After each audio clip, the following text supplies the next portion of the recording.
Robert Oakes nodded slowly as he saw realization dawn on Colt's face. Good. At least you remember. Remember what? Connor demanded. Nothing. He wasn't getting into this with Connor. Not right now, anyway. Oh, nothing. That's great. Oakes shook his head in disgust. Just what I expected. Anger stirred. Whatever was once between him and Penny was just that, between the two of them. He wasn't interested in what her brother thought. Why are you here? What do you want? I want you to do the right thing, Robert snapped. But I doubt you will. His fist bunched. So I thought punching you would be enough. It wasn't. Impatience stirred and twisted in the anger still balled in Colt's guts. He had a King jet waiting to fly him to Sicily. He had places to go, things to do, and damned if he'd waste one more minute with Robert Oakes. Why don't you quit dancing around and get to it? Why are you here? Because my sister's in the hospital. Hospital? Something inside Colt lurched unsteadily.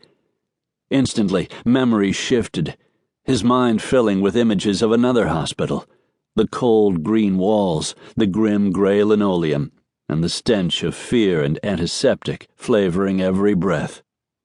For a second or two, he felt as though there was a weight on his chest, dragging him back into a past he never wanted to visit again.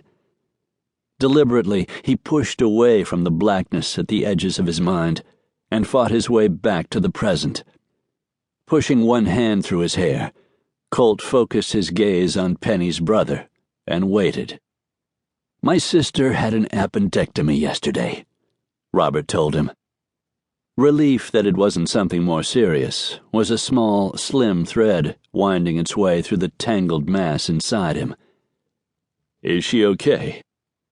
Robert snorted a derisive laugh. Yeah, she's fine.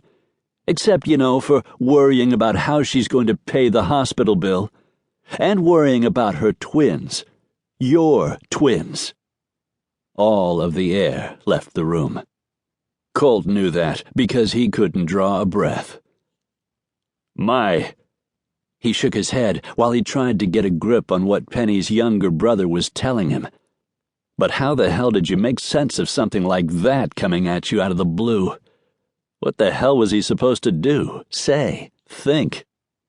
Colt scrubbed both hands across his face, forced one shaky breath into his lungs, and finally managed to say, Twins? Penny had a baby.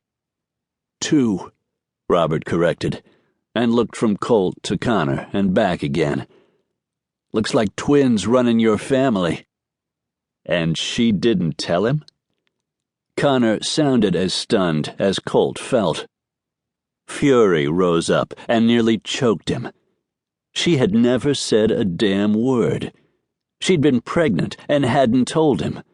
She delivered 2 children and hadn't told him. He had children? That weight was back on his chest again, but this time he ignored it. Where are they? The demand was short and sharp.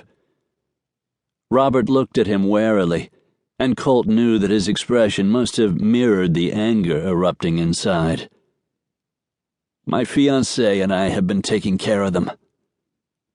Them. Colt was the father of twins, and he knew nothing about them.